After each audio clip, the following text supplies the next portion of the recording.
Forgive me, Madam Speaker Pro Tem, as we get our boards all lined up. Madam Speaker Pro Tem, I'm going to try something a little different than starting with the debt pie. We're going to actually sort of walk through some of the chaos that's coming next year.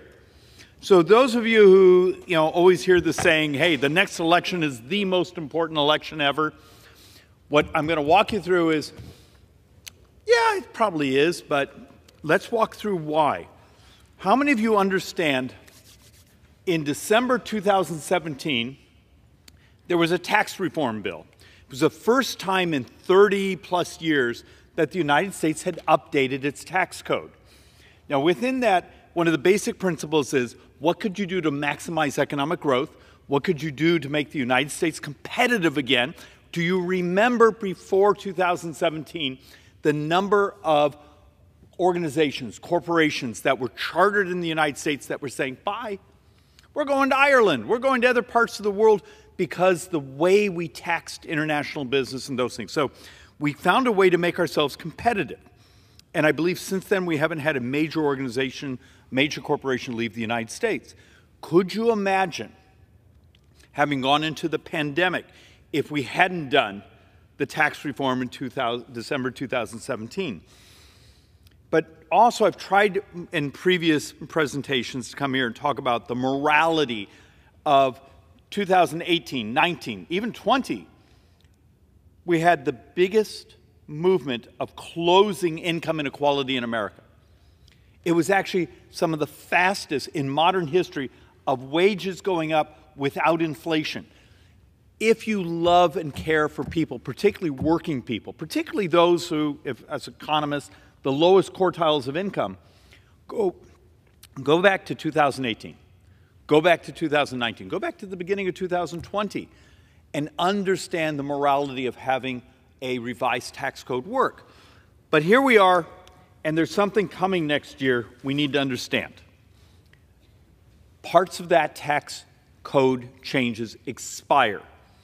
And the reason that is the way the tax reform had to be done because our brothers and sisters on the left were not going to help us.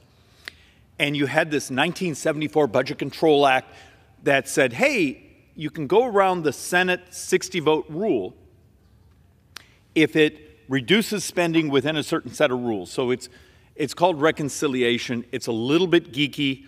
Even people here, we all have to sit down with the parliamentarians and work out the rules. But what that meant is there was a budget box built in 2017, and we filled into that box. But to make that box work, because it's a 10-year number, we had some things that would expire. Guess what happens next year? Whole number of those provisions begin to expire. So let's actually start to work on what's actually coming for us next year. These are the expiring tax provisions next year. And this is going to make sense in a little bit. So if you're basically, let's say right now you make $20,550 to $83,000. Today your current income tax rate, not your Social Security, not your FICA tax, those things, your current tax rate is 12% of your income. It's going up to 15. The next bracket, it goes from 22 to 25, 24 to 28, 32 to 33. We're going back to the personal income tax rates, that were 2017 and earlier. The crazy thing is these rates actually are less progressive than the current updated tax reform. Most people don't realize when the Republicans did tax reform, we lowered rates, we broadened the base, we did all these sorts of things, but it actually was slightly more progressive than the old tax code, which our Democrat friends, it drives them insane when you mention that, so I always enjoy doing that. But this is coming. This is current law. This isn't a proposal. This isn't some sort of magic, bait and switch discussion. This is the current law. And this is going to be part of the great battle next year doing policy here. Because I'm going to show you 3 or 4 boards of what's changing in the tax code for all of us next year. And understand that math Over 10 years is about 4.2 trillion. So first year it's like 380 billion, but let's just call it $400 billion because that makes the math easy for us to do in our head. So let's walk through some other things that are changing next year. Expiring 2025 tax provisions, the child tax credit. Yes, in 2017, Republicans, without a single Democrat vote, doubled. We doubled the child tax credit to $2,000, okay? In 2026, when you get ready to pay your taxes, that provision will have expired. And instead of getting $2,000 per child, it goes back to $1,000. But here's one of the big differences when you can think about the inflation we've had since President Biden took office. If you live in the Scottsdale, Phoenix area that I represent, if you don't make more than 26% more today than you did the day Biden became president, you are poorer. Okay, so think about that, except these provisions aren't adjusted for that inflation. So right now it phases out at $400,000, you lose this child tax credit doubling. Next year when this starts to expire, if you make over $110,000, it begins to expire, phase out on you. So just be prepared. The other thing is, current law, you get $500 deduction for a dependent. Next year, when you pay your 2026 taxes, it's gone. So understand, these are taxes on working people. And this is already the current law. This is coming at you. So let's do a little more here. Expiring 2025 tax provisions. Current status, if you are single, you get a standard deduction. So one of the ways the tax code works is the way you create sort of this progressivity is you say, hey, the first block of your income functionally has no tax. And then the rates go up as you get higher in the income back. So right now, if you're single, the first $14,600, you functionally have almost no tax. But if you're single, when the provisions expire, that number gets functionally cut in half, becomes $8,300. If you're married today, it's $29,200. This is the standard deduction. It will go back down to $16,600. So no inflation adjustments.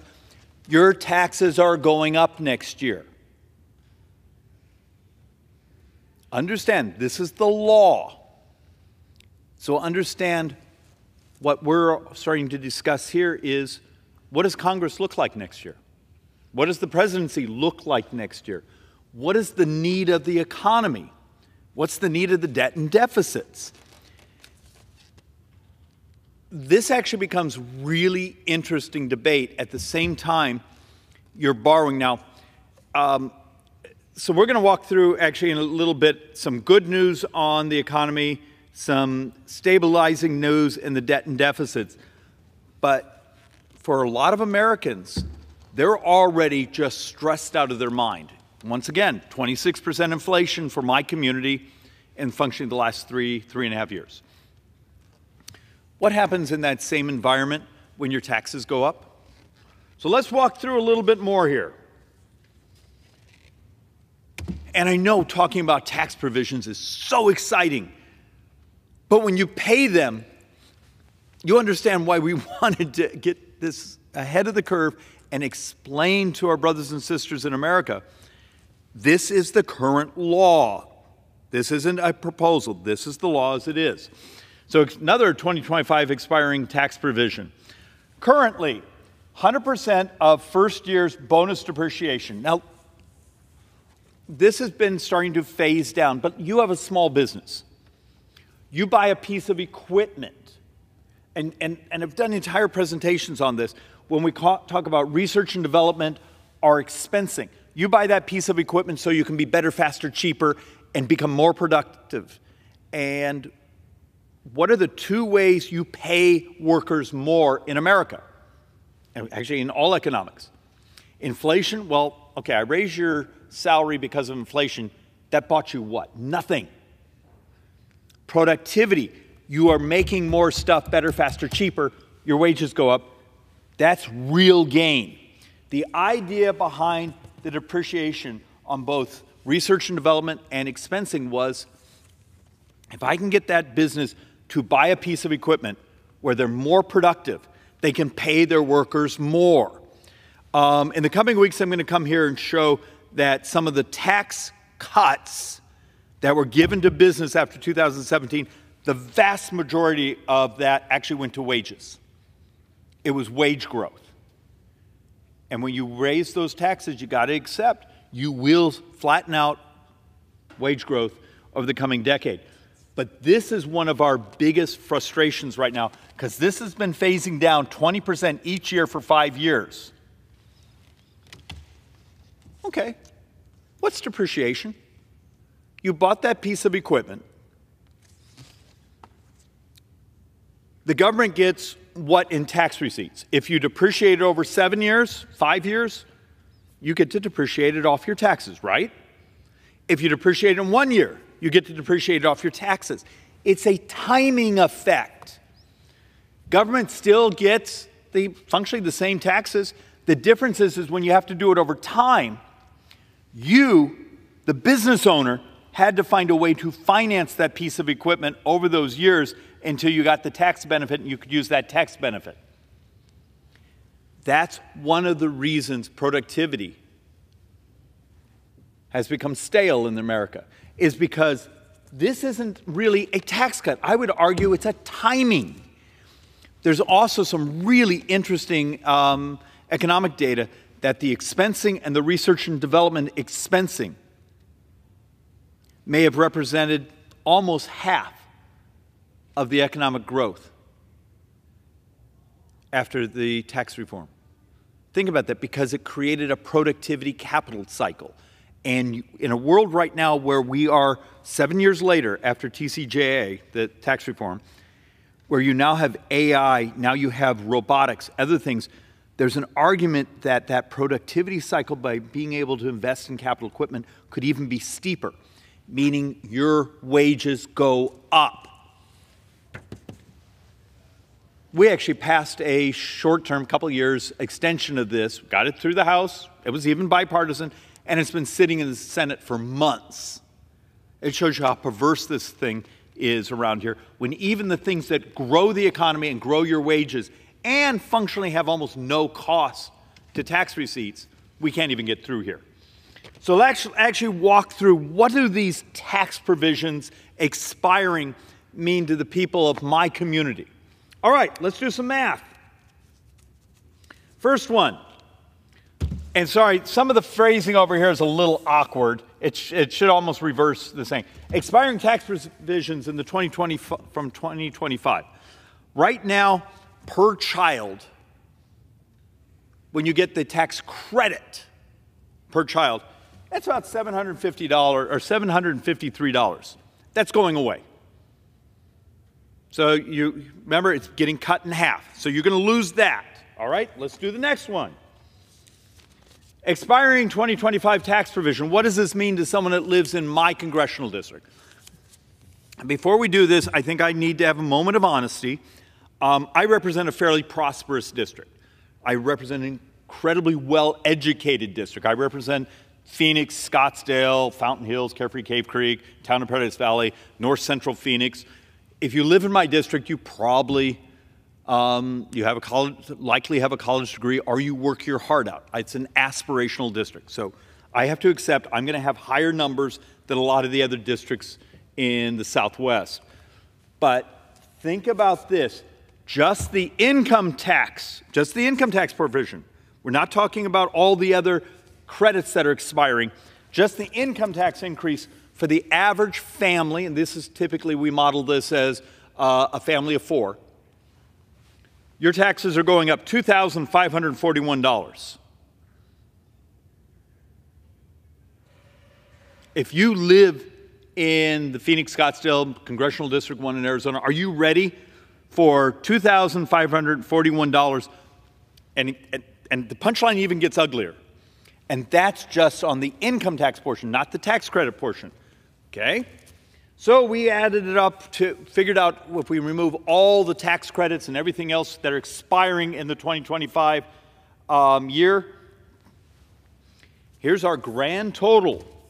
The average tax increase in Arizona's Congressional District 1, once again, I need to admit, mine may be almost double some districts around the United States because it's a more prosperous district, $5,921.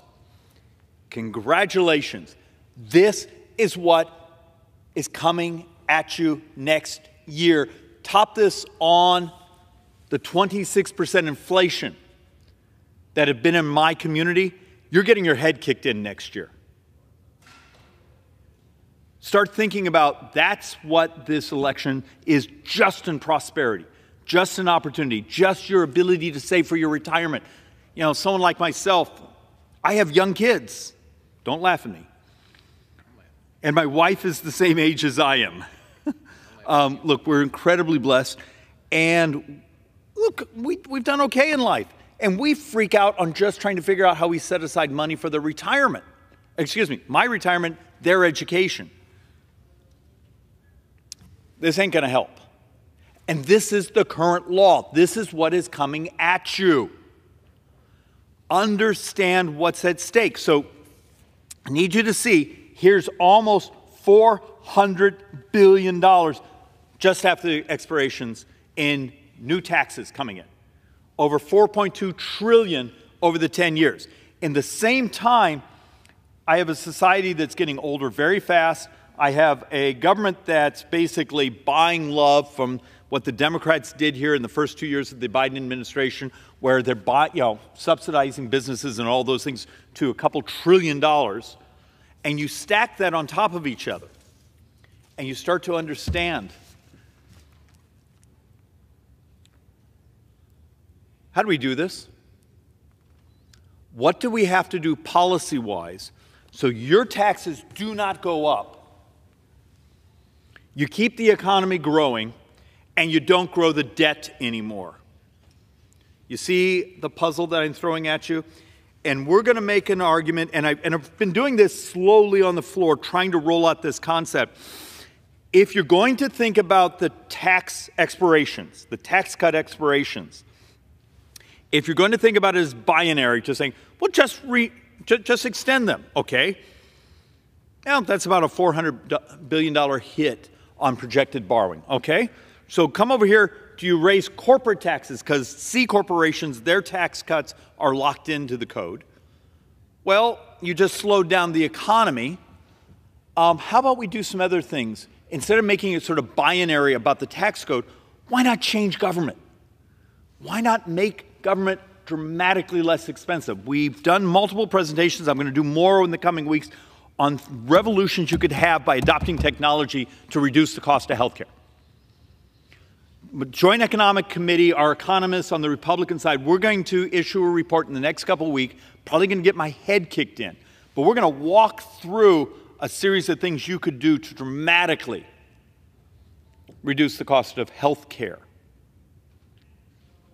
Be prepared to see a number. We're not done with the final vetting on it. And these are the things that are uncomfortable to talk about. But if diabetes is 33% of all healthcare spend, 31% of all Medicare spend, we have a country where our brothers and sisters are dying. This may be the 5th year in a row where prime-age males have a shorter life. Maybe the solution here is not only looking at the tax code, but changing government, adopting technology so the government is smaller. Changing healthcare where healthcare becomes about making people healthy. And dramatically reducing its costs substantially by legalizing technology. And then think about the tax code in a much more productivity way. How do you design a tax code saying, do we have to do base broadening? Do we have to lower certain rates? Do we have to spread it out so you maximize economic growth? It's sort of the old Laffer curve concept, but I need you to think about it in a grand scale. So instead of this just being binary about taxes, I want you to demand that the members of Congress think about this in a fashion of what policies are you willing to do to lower the cost of government? Therefore, we have the ability to extend these tax cuts without raising the debt and deficits. That is the great puzzle that's coming. And you got to decide when you go vote how your vote is going to manage that. So let's actually talk through some things that are worrisome right now. You have these tax expirations already coming. It's the law. Remember how the Biden administration has been touting, look at this great economy. We spent all this money. We bought prosperity. They basically bought corporate America by handing out cash. Let's be honest. Well, it turns out we got the math wrong. It turns out when you look at the Bureau of Labor Statistics, we got another revision, I think it was yesterday or the day before. Turns out that real GDP growth for nowcast, so this wasn't 3%, it's now down to functioning 1.8. We are seeing a crashing back to where our expectation was a 1.8, 1.7 GDP growth. You've got to understand, when the debt grows dramatically faster than the growth of your economy, that ratio of, here's my debt to the size of my economy, that starts to spread, and it makes buying U.S. debt riskier, meaning we have to pay premium. United States is now number 14 on the credit stack, meaning there's 13 countries that have better credit. When they go sell a 10-year bond, their bonds are sold cheaper than ours. Greece today has a better credit stack than the United States. Now, part of that is governance, part of all the other things that go into how the Moody's and the S&Ps and those do. But understand, until we can also demonstrate to the bond markets, and you go, why is he talking about the bond markets? I think we borrowed like $57 billion last week. You know, there's some good news in one half. Our estimate that we would borrow $2.8 trillion this fiscal year, maybe down to $2.5. Yay! Now, that is still almost double what we were predicting a year and a half ago.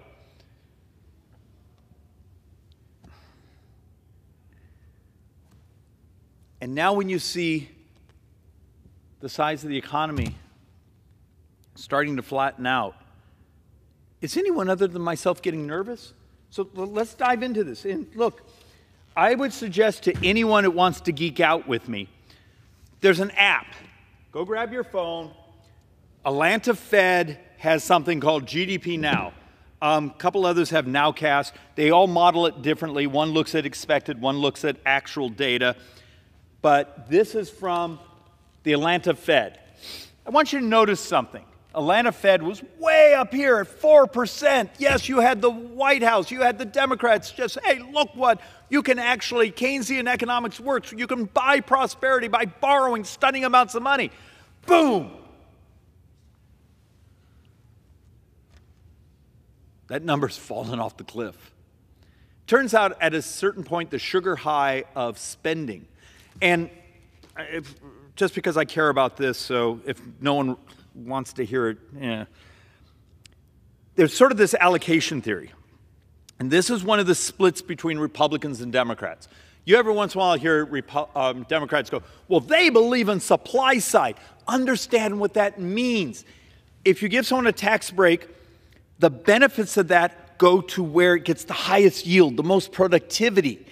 If you engage in the arrogance of saying, we're really smart, we're going to choose businesses which we're going to invest in. So we're going to invest in this solar technology, even though 3 weeks later there's another breakthrough that doesn't get financed. The arrogance, oh, by the way, because we hand out checks, these people become friends of us politically. They even show up at the White House for nice cocktail parties and fundraisers. This is what the Democrats did. They had the arrogance of deciding who would get the money. On their Inflation Reduction Act, the most Orwellian named bill in modern history, to even things like the CHIPS Act. It was sort of a designation of where the cash goes, okay? Even though you wake up the next day and there's a technology breakthrough, but that allocation theory, if you had done some of those same dollars in tax reform, the money goes where it maximizes productivity, wage growth, and it becomes part of the base of the economy, where it's the new functioning cornerstone of the next generation of economic growth, the next generation economic growth. This one buys you lots of political power. This one actually buys you the morality of prosperity. And you're starting to see it. Mark my word, watch the data coming in on GDP, the size of the economy. I'm not terrified yet. I'm not that worried yet. But the fact of the matter is, when you're starting to see numbers predicting now, hey, we went from a 4 to almost 1.8 in a matter of weeks, something's wrong out there. And what happens to that debt and deficit when we roll over economically? What would happen if we hit even a short-term recession?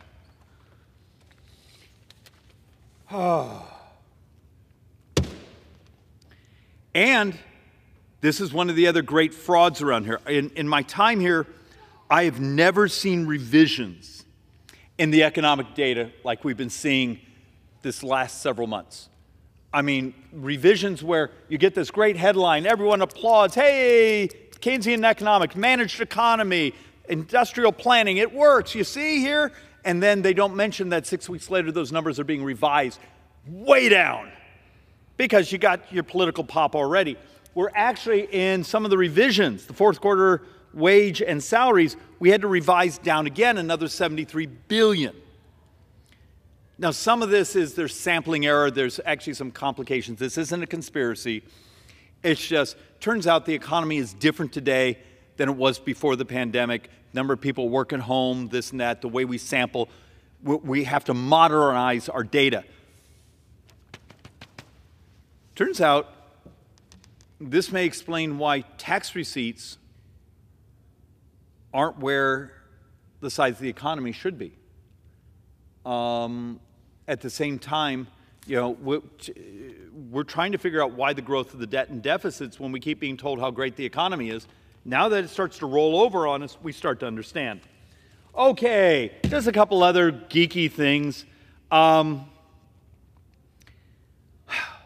the past 4 quarters, the total public debt has grown by more than twice the growth of GDP. Okay. This is a weird slide, and let me explain. Do not get it in your head that you can borrow at the rate of the growth of your economy. It doesn't work that way. If the economy grew $1, you only get about 17, 18 cents in tax receipts. And this is historic when we've had high marginal tax rates, low marginal tax rates. The United States gets about 17, 18% of the economy. So the secret is grow the economy, grow the economy, grow the economy. So what happens when you know you're only going to get about 17, 18% of that GDP growth in tax receipts when the debt grows twice as fast as the size of the economy? When you hear the discussions of what happens when you're at 100% of debt to GDP, and understand the way the Europeans do their calculation, it's all debt.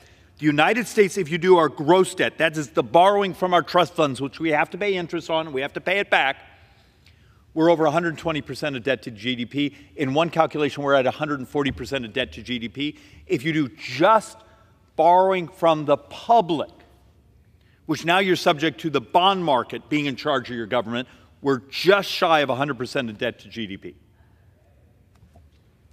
And this number tells you it's moving fast away from us. All right, a bit of trivia. Scott, you want to play? No, you can just yell from there. I know it's a break of decorum, but we'll have some fun. If I came to you and said, what's the second biggest spend in government, what is it? The second biggest? The second biggest spend this fiscal year. The military. See, Scott said the military. He's a general. Of course he's going to say that. Healthcare, maybe. Turns out, interest. I thought interest was number 1. No, Social Security, now remember, it's unfair to use Social Security because Social Security operates on its own trust fund. So it has its own tax stream and trust fund, though that, as we saw in the Social Security Actuary Report, in about 9-10 years, the trust fund is empty. Everyone gets a 21% cut, depending on if the economy is good or maybe larger. And now interest, they have us at $1,144 billion of interest this fiscal year. My math is a little higher. I come in at just around 1.2. But defense and Medicare are moving back and forth between who gets to be number 3 and who gets to be number 4. My friend from Texas, tell me you like this number. Isn't this terrifying? Oh, absolutely. Just making the voluntary happen. So for everybody watching at home, right? Social Security is predominantly on autopilot, mandatory. Correct. Accounts. You and I don't get to vote on it. Interest is effectively on autopilit, right? That you say you're going to need to pay. It's pay an your obligation, interest, right? You don't want to default. Now you put defense over here as discretionary, although there's some issues in there in terms of some social spending. But okay, call that discretionary. You've got Medicare, which is effectively mandatory. Well, yeah, substantially on autopilot. Formula. You don't have on that chart, and obviously Medicare is growing and exploding, correct? Medicare spending, when I checked about 6 weeks ago, was already up 10% in spending this fiscal year. Right, and going up in perpetuity. And part of that's demographics. We Correct. got old. Yeah, we've got a bubble that's going to. Yeah. So then, but also not on there are significant other mandatory, right? Things that we have. For example, we have veteran spending, right? We just voted on a milk on VA. We have veteran spending based on burn pits and stuff that's about a $500 or $600 billion mandatory account. We have what we do with food stamps on the Farm Bill and other things that we categorize as mandatory, which is a little bit more discretionary. But my point is, and I don't want to take the gentleman's time, I will yield back, that you're putting up there stuff we pretty much have to pay. Yeah, and in many ways, Chip, thank you. And Chip's my buddy, and in some ways he's much more elegant with language. He has the misfortune of being a lawyer, but I keep trying to explain. I'll show up at town halls and things like that, and you go, it's defense spending. And then they don't believe you, saying, no, defense is either third or fourth. And actually, defense spending is like what's in the Constitution. We have to deal with the reality. And this coming fiscal year, I calculate Social Security will be at $1,480 billion. The shortfall just this fiscal year is about $340 billion in the Social Security tax that comes in and the spending out the door. That's why you see them every month having to cash in their special Social Security treasury bills. Let's just call it that. Now, they get paid interest. Believe it or not, about 6% of the Social Security budget is actually interest paid by the general fund. So in some ways, over here, we're borrowing money to pay back the interest of the borrowed money. So you got to see this weird washing machine that's going on. Yes, Chip? Just one quick question. Does our revenues for this year, that's FY24, cover what's on that chart? No. No. Now, it's a little more complicated than that because Social Security is on the FICA side. Right. Interest is general fund. Right. Defense, general fund. Right. Medicare is a little tricky because it's about, and I have a chart here I wasn't going to use, but most people think Medicare is off the FICA tax. Only about a third of it is, and that's the Medicare Part A. That's really the hospital portion. The other part comes out of some fees, and then the majority of it's right out of the general fund. But my main point for the average viewer is that the revenues we bring in from general taxes, corporate taxes, the FICA taxes, the chart that the gentleman was just showing, does not cover, that revenue that comes in does not cover even all of what the gentleman just put forward, much less the remainder of the government, the remainder of the Department of Justice, Department of Homeland Security, the FBI. Chip, you said this, and I actually stole it from you months ago. Every dime we as members of Congress vote on is borrowed money. Right. Every dime we vote on is borrowed money, and if you actually sort of work it out on the annual, It's so all defense is borrowed, all non-defense discretionary is borrowed, and about a third of Medicare is on borrowed money. Right. And most people they can't get their heads around the fact that you get elected, everything you vote on is borrowed money, and over here, it's autopilot. And I've been trying to make the moral argument of what's doable. I believe we could crash the price of healthcare. Right. I believe we could dramatically shrink government. We did a hearing over in the Senate with the Joint Economic Committee on AI. And we had a couple experts there saying, you do realize you could get rid of all these employees, you could do all this stuff with crowdsourcing, this and that. You could revolutionize the size and cost of this government tomorrow if we legalize the technology and use it. Now you got to deal with the army of lobbyists, the army of people from the bureaucracies who will knife us for just actually saying that. Well, and I'm glad the gentleman said that. And again, I don't want to take up his time, although I've got time on the back end, and we're happy to bleed them together. But the point is, I would just add, because the gentleman's point, we've got to address the drivers that the gentleman comes down and talks about every week for the most part, and comes down with regularity, that get to the heart of those numbers. Mm-hmm. We look at it like some monolithic amount that we can't address, when in fact, if you drive the price of healthcare down through innovation, as the gentleman talks about, through competition, through the things that we know we could do, you could massively reduce that Medicare burden, you could massively reduce interest, and you could deal with a lot of the expenses, and then as we grow our economy, get ourselves into a good place. Would the gentleman agree? Oh yeah, look, the running joke in our office, and this is actually one of our tests for our interns, you're going to be tested on this later, is your government, in one sentence, describe it. It's an insurance company with an army. Correct. And it really is. Yep. The vast majority of the money. Now, it's earned benefits. You earned it. We just don't have the money for it. And look, I'm going to light myself on fire. I'm going to go out of order. And if the gentleman you yield. Yeah, you may want to leave before doing this chart, because this chart really upsets people. I don't know if you've talked about disability and where we've gotten the money for the increase in disability and how we're making up for that.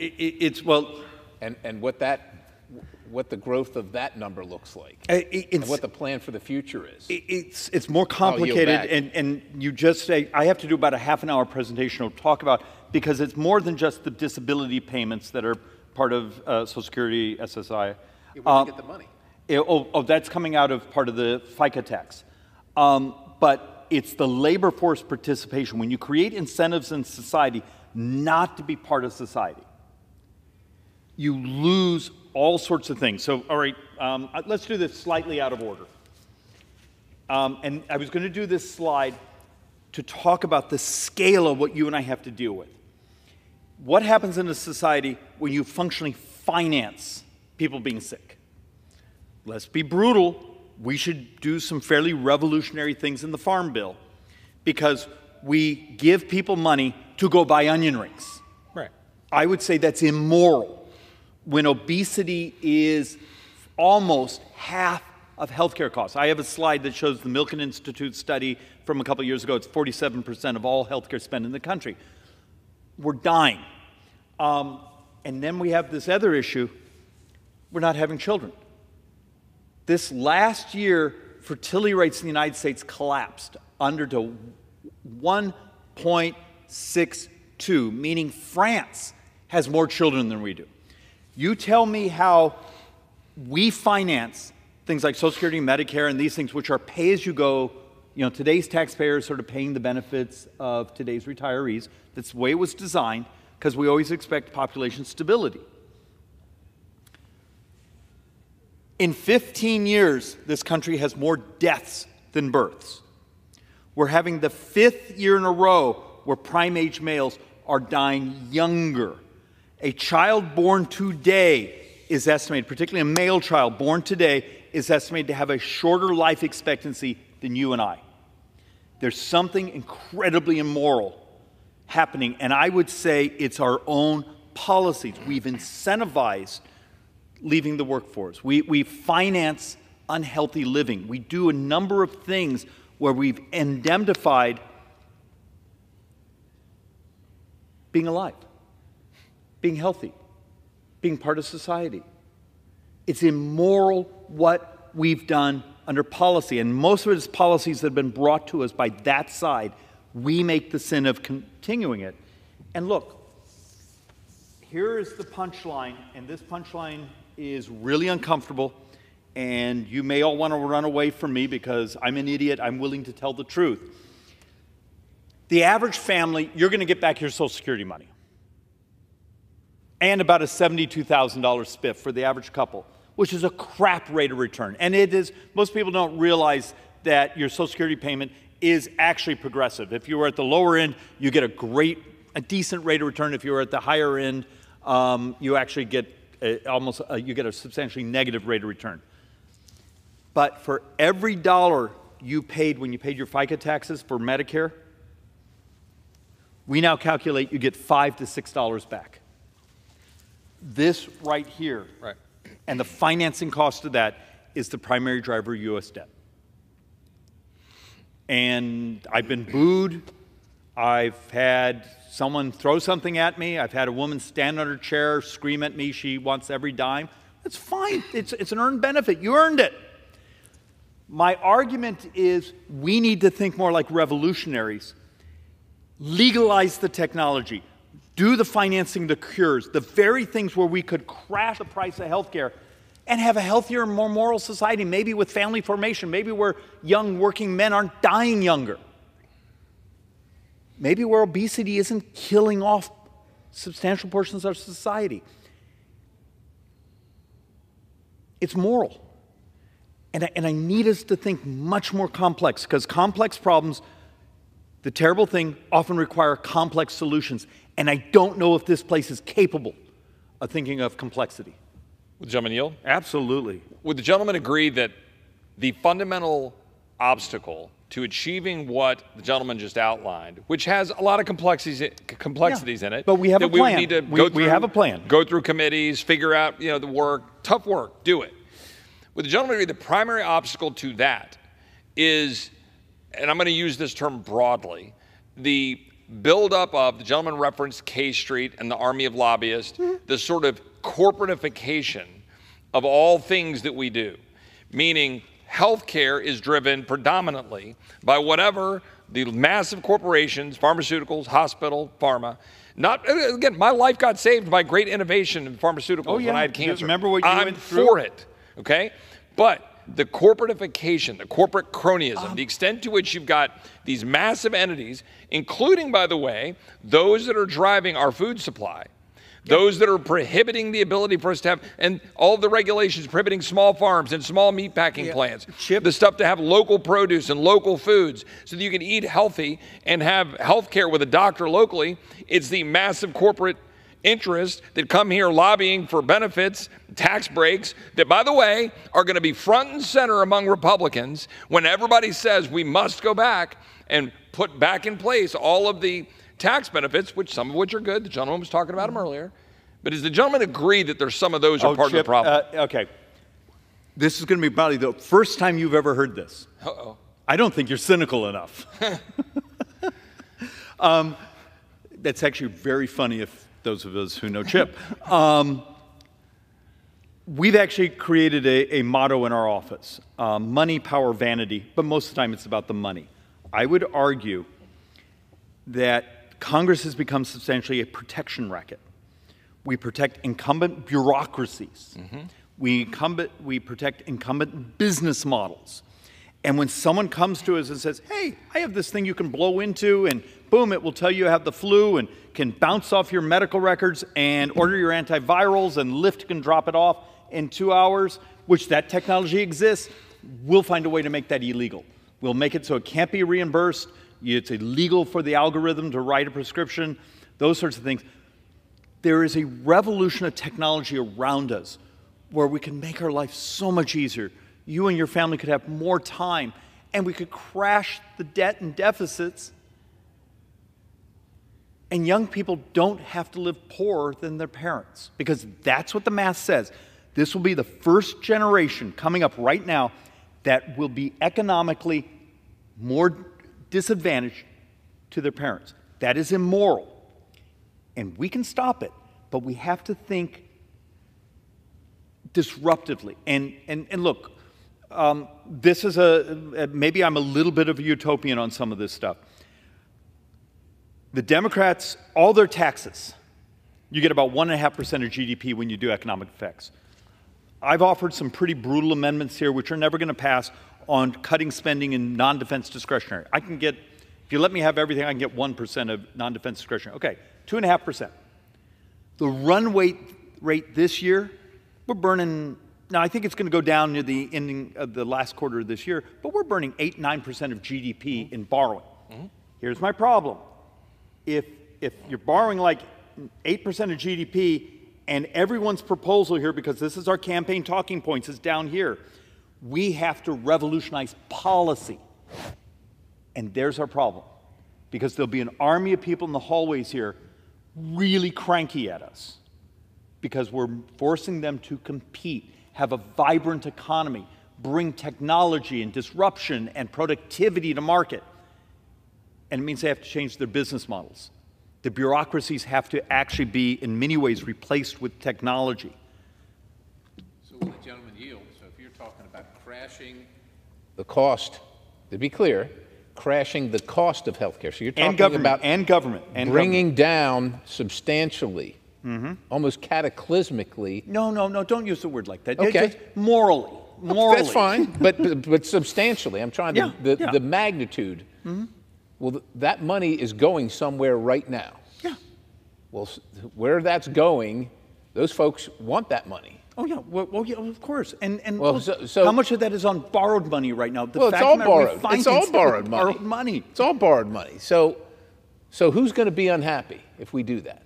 Oddly enough, I get this crazy thing that will come in where I will get those who are business models that are built on today's way of healthcare reimbursement, or today they need sick people to exist. And they'll come in and say, okay, I'm wearing two hats. For my business, I need to stop you, Schweikert. We're going to, it's like the fights we had here on telehealth and digital medicine, those things. They fought like crazy to stop that. And then the next sentence is they're walking out the door saying, but we want it for our family. We want the technology. We want the time. We want to be healthier. We want this. And that's actually why I'm hoping at some point the morality of what people would want for themselves and their families, they will see actually is good business, it's moral, and it's really important for the future survival of this republic. I'll yield back to the gentleman. Look, but I'm not going to hold my breath. Thank you. Yeah. Well, look, you got to keep trying. And my argument is there's a path. Madam Speaker Pro Tem, I appreciate you tolerating us, but there is a path where you can make this math work. The problem is it's going to be hard. There's going to be people who are upset because you're making them rethink how they do their business. You're going to make bureaucrats either rebuild their bureaucratic model or actually go find a job in the private sector. But we don't have a choice. We really be prepared. There is a way to save us. One of our economists has played some math games, and the theory is, depending on where interest rates are at, because functionally the bond market is getting close to running this country. Depending where interest rates are, you may have 3, 5 years, could be longer, where a movement in the bond market starts to consume all your variability. At that point, it's almost too late to do major policy. At that point, you're doing policy to pacify those who you're trying to sell your debt to. This election you just saw, you have the prosperity of your family in the tax code, but you have an opportunity to use that stressor. And Chip, this is actually where my punchline at the end was going to be. Are we nimble enough to use the stressor of the expiring tax provisions to get us to think about things we could do to change the cost of government? Because it's like the debt ceiling around here and other things. You often, without those, without a stressor on this place will not do anything. It's hard. Let's think creatively. Let's do quality math. Let's be hopeful. But let's demand that the public understand the scale of the problem and that there is hope. It's just this hope isn't perpetual. We may only have a few more years, and then the revolution, it's too late to be able to make the difference. And with that, Madam Speaker Pro Tem, I yield back.